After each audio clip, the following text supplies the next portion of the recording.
Hey guys, welcome to my channel. Today I thought of doing something fun and casual, so I'm gonna read some Reddit posts. So this is r/Dhaka. It says, suffering from dismissive attitude towards mental health and superstitions. This person is essentially seeking advice. So okay, let's get into it. I, 18 female, been suffering from symptoms of undiagnosed depression and OCD since I was a child. My somewhat conservative middle class family haven't been the most supporting of this. It's somewhat understandable that my middle-aged parents wouldn't immediately understand the importance of mental health. I tried to communicate with them how horrible and broken my life has become and how badly I need therapy. I'm so sorry you're going through this because in Bangladesh, mental health is like a character trait that you don't want to have. It's like a shameful thing to do. Even I've heard some parents asking their children not to talk about their diagnosed mental illnesses because it might make them look bad, such as during university applications or job applications, where it is even when there is clear accommodation opportunities in that job or university, you are encouraged not to go there because that makes you look weak and incapable of your performance. So better to not talk about it. But honestly, this is not how things are. If you have an illness, you have the right to accommodation, and sometimes companies and universities, they do want to take people who can do their degrees or jobs with the talent they have, regardless of the fact what disability does to them. I have been dismissed under the guise of it's too expensive, though we can't afford that. Have you tried being happy and thinking positive thoughts? In Bangladesh, therapy costs a lot. Actually, in all over the world, therapy costs a lot, but this is a valid issue for people to have, that they can afford therapy. And obviously, we know that trying to be happy and think of positive thoughts is not always the right thing to say to someone who's suffering from this, but they don't really know what else to do because they haven't been made aware of how severe things can get. So let's see. My father is convinced that all therapists do is prescribe meds that make you sleep and gain weight for some reason. So no, they aren't very supportive of me getting well-needed treatment for my mental issues. Okay, so when we are talking about mental health and professionals, we should make one thing clear, that therapy does not involve prescription of medication. That's the thing psychiatrists are supposed to do. Therapists are just supposed to talk to you and listen to you, get yourself to navigate your own problems and see the core of and every issue you have. But this is not the worst part. The worst part is that they do acknowledge that I've been abnormal. I've heard many hurtful and mocking remarks throughout my life despite trying my best. And they're convinced it's witchcraft. Okay, the superstition you have. It's common for many people, I think a good portion of people believing that mental health is witchcraft. It's basically, jinn dhorse and stuff like that. So yeah, it's hard to navigate things and ask for help when you are slapped with that on your face. Someone did black magic on me. They set harmful jinns onto me to ruin my life out of jealousy towards my family. My parents have wasted thousands of takas on hujurs and spiritual type people who all claim to cure me, as well as on pseudoscientific treatments like homeopathy. Yeah, that's not the kind of professionals you would wanna reach. But here's the thing. In this case, I would say that if you want to get your mental health to a certain level, especially given the fact that you don't have the financial support or you have people in your surroundings that understand you, I think the best thing you can do is learn about what you think you have.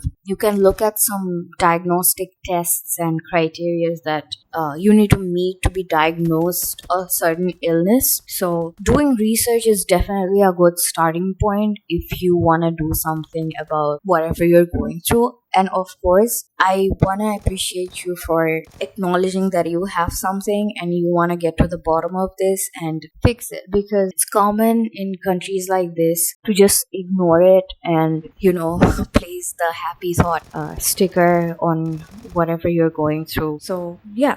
look up on it, do some research. I know that that might seem like a lot of work, but learning about it helps you understand it. And like I said about the therapy part, it helps you figure your stuff out and where the core of the problems are and how it started. All of these had zero effects on me. I mean, yes, of course. I understand even after years and years of me telling them that I need professional help, I have no income or a job. What can I do at this point? I'm losing the will to live. See, now, there are a lot of videos I can recommend you to watch if you are in this case. And again, I'm going to refer back learning about symptoms, identifying what the symptoms are, because some symptoms are really hard to catch. Whatever chemical imbalance you have, whatever you need, however you can regain that balanced chemicals in your brain. In this case, when you have a financial strain, you should learn about whatever it is. And if you want, you can always reach out to my email that I'll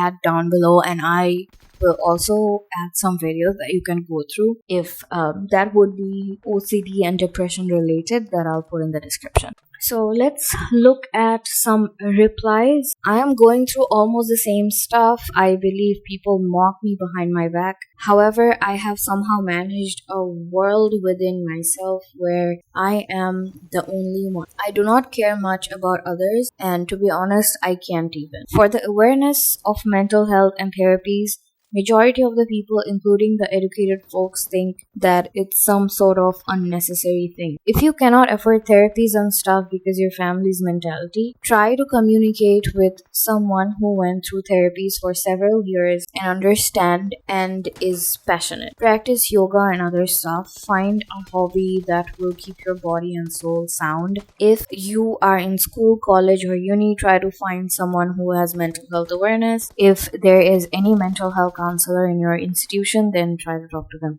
Okay, this is good advice. When your mental health issues are ignored over and over again, and people have this completely misguided mentality of what mental health truly is, there's honestly not much room to be sympathetic towards those people, because usually when you're in this scenario, you are surrounded by people who just think that it's not a big deal and it can be dealt with easily. Try to be happy. I mean, it's sad where we are in this country right now, especially. But yeah, one thing I would like to point out though, exercise, even walking, and I know it sounds like too much work, I've been there, but it actually helps if you can get yourself to notice the dopamine release in your brain when you're working out and how energetic you might feel afterwards. That is something to really consider. We know that there are a lot of people who are gym addicts because they are getting something out of it. And that is like the rewarding feeling. And the more rewarding feeling you get, the more motivated you get to go there again. And then it just becomes a cycle. Truly affects your brain. So let's take baby steps and try. Also, I would like to say that it's hard to find people who have gone through therapies for several years. I mean, to be very honest, in this country, the issue is even therapists are not following ethical code properly. They are telling the things you tell them to your parents. They are telling you things to do that is more aligned with their culture and religion and not exactly is therapeutic advice. So that is something you want to look out for. But I would like to drop my email. You can reach out to me. You can talk to me. I have a degree in psychology and I can at least hear you out. Please feel free to send an email and I will address it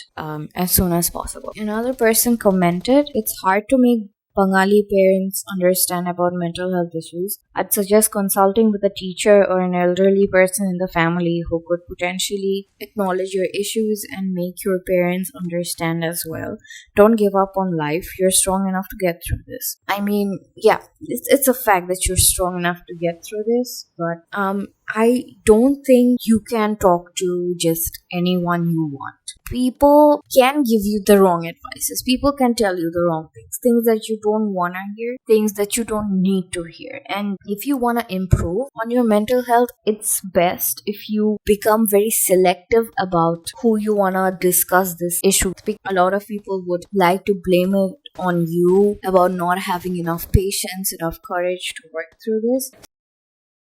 So it's also from r/Dhaka. It says, do people in our country take mental health problems seriously? It's a discussion. Let's hear it. I've been wondering, do people here believe in conditions like adult autism, ADHD, or personality disorders as serious issues, even if the person hasn't gone crazy in the stereotypical sense? Or do most folks think they're just lazy, need to go out more, or simply don't need medicine or professional help? What about people who have tried everything but still struggle to be normal or functional like others? Would you accept them as they are, or is it somehow okay for them to be bullied or dismissed? Edit. Even psychiatrists in this country dismisses many of your problems and go like, just get over it, damn it. Like, if I could, I would. TF. Okay, this is what I was talking about. Even the mental health professionals in our country, they don't get it. And let me tell you this, the universities, actually one university that is worth